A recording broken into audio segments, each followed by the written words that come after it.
Today is Saturday, July 26th, 2025. It is approximately 11:30 p.m. Eastern Standard Time.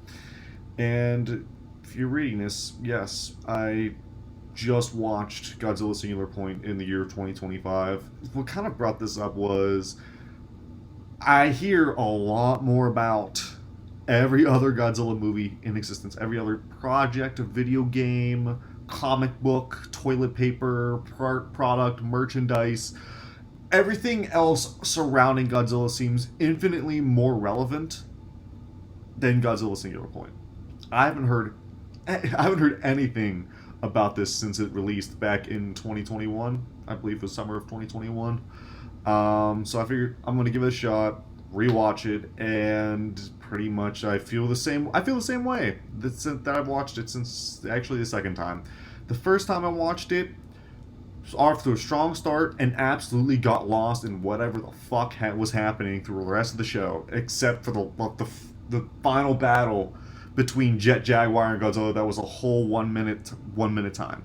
Let's start with some of the things that I liked. The animation, phenomenal. Love the animation throughout the entire show. The soundtrack is beautiful.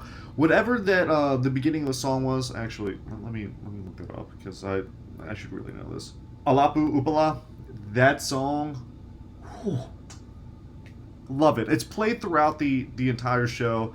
You get a different version pretty much at the beginning, midpoint, and end portion of the anime, which is fantastic. Love it.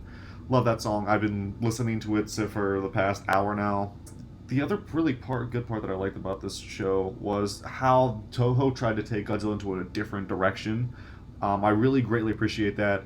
Really, over the past, where are we at? 70 years of Godzilla now? 71 years? Godzilla's really hard to mess up. You have all the groundwork right there at your disposal to really pick up wherever you want as a Godzilla fan. If you're producing any sort of comic, fan lore, or animation, whatever. The base work is there. If we go into the bad things, and I know it's gonna happen. I know it's gonna happen. The anime, it starts very strong. And this happens every time I've watched it. I get pretty invested in the beginning. I guess the first 3-4 episodes of the show, I get pretty invested with the investigation skills of what's going on with the world. What's happening. Why are these kaiju showing up? What is this red dust that carries with them? Why are they just suddenly dying? So on and so forth. I get heavily invested into that, and probably up from like episodes, let's say 5 through 10, is when you really get lost. You get so lost in what the hell is going on in the show. I quite frankly don't understand it. I don't get it. And like I said, here's where I appreciate them trying to do something different. They try and incorporate science into it, and I think it's science within the show. I'm sorry if I'm upsetting any science majors, physicists out there. I apologize. But yeah, I get lost. I get lost. And the crazy thing is, nothing that has not changed since the first time I've watched, or I guess this past time that I've watched it, just today, compared to the second time I've watched the show. Because at that point, I understand what happens at the beginning and the end. I understand the basic plot of it, but I don't know where the hell we go from. How we get from point A to point C. The B is just all over the place. It's all over the place. I don't understand it. I understand it's okay. This is someone predicted the future from the past, and that future is directly trying to help the past, but the past is in the present.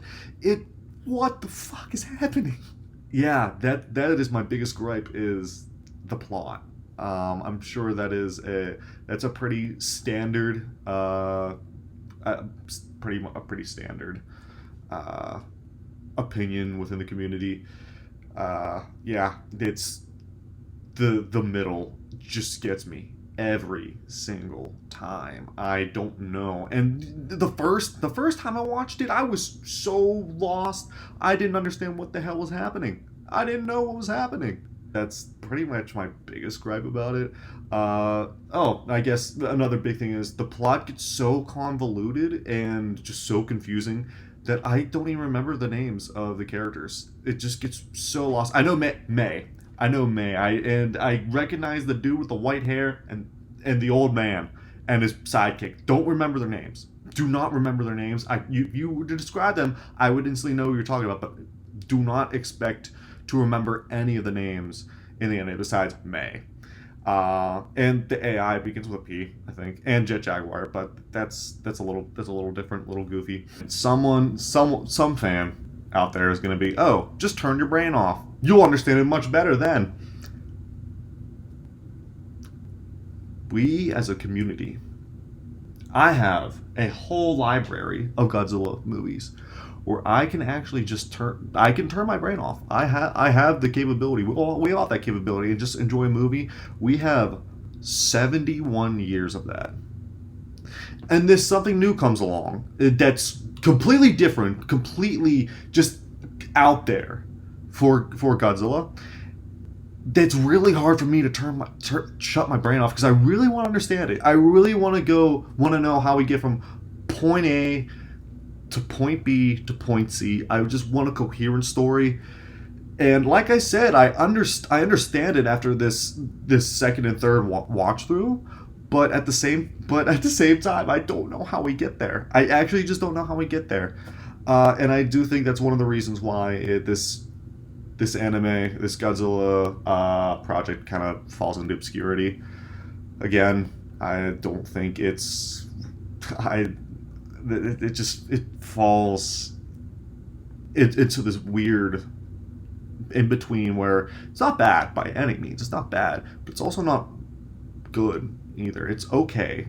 It's okay. It's what the definition of mid would be if you looked it up in the dictionary. You would see the picture of Godzilla singular point. That best defines it. I guess another pro I really want to include in there is the voice acting cast. I did watch the dub. I'm a big dub fan when it comes to anime. I understand some people prefer sub over dub. Dub for me and for anime is good. I would never do that for like a traditional live action Godzilla movie. But for animes, I do prefer the dub. But yeah, shout out to the voice actors. I think they did pretty well.